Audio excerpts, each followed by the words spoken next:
Mark Swan. I am a longtime cattleman in Templeton, California. I am pleased to be giving a little interview and telling a story of a career and our experiences in the livestock industry, and particularly to have some insight into where we're going or where we need to go, and how to look at a number of problems that are facing not just those in the livestock industry, but people in general.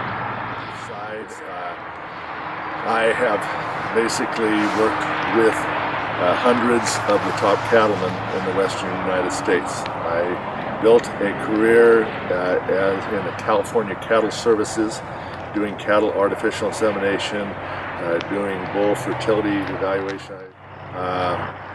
So I've had a long career in both the dairy and beef industry.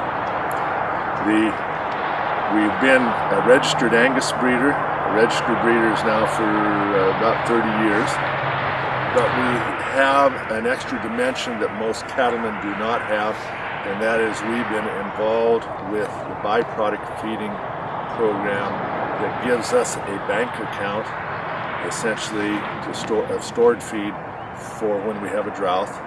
And plus, the major nemesis, major disaster facing cattle at this point in time is that hay prices and grain prices have tripled to where hay today is $280 a ton. So today we've witnessed an absolute revolution in feeding in the dairy industry. A revolution, not an evolution. This has been day or night, to where virtually everyone who's stuck with the old alfalfa hay and grain business is out of business today.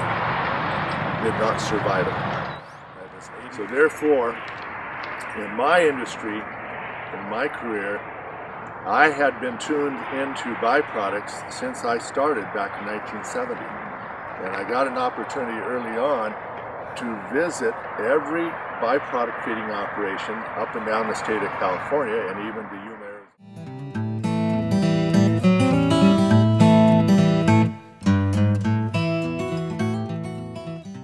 This is our ration. This is the rapeseed silage, about half the ration. Brewer's malt is about 30–35%, and then we have about 10% almond hulls in here. It has a very interesting kind of grapey, bready aroma.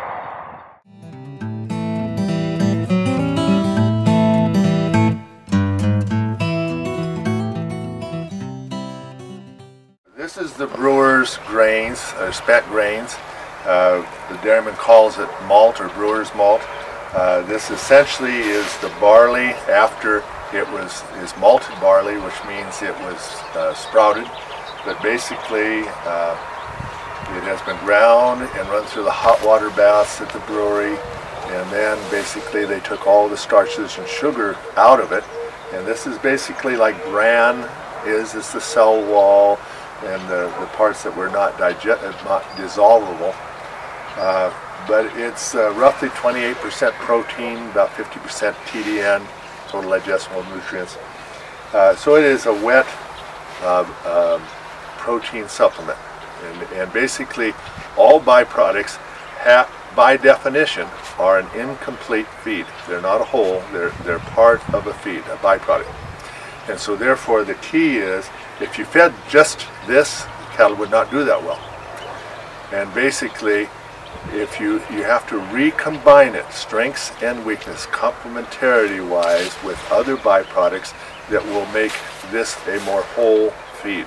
So we use this with the grapeseed silage and with almond hulls. Let me show you the almond hulls.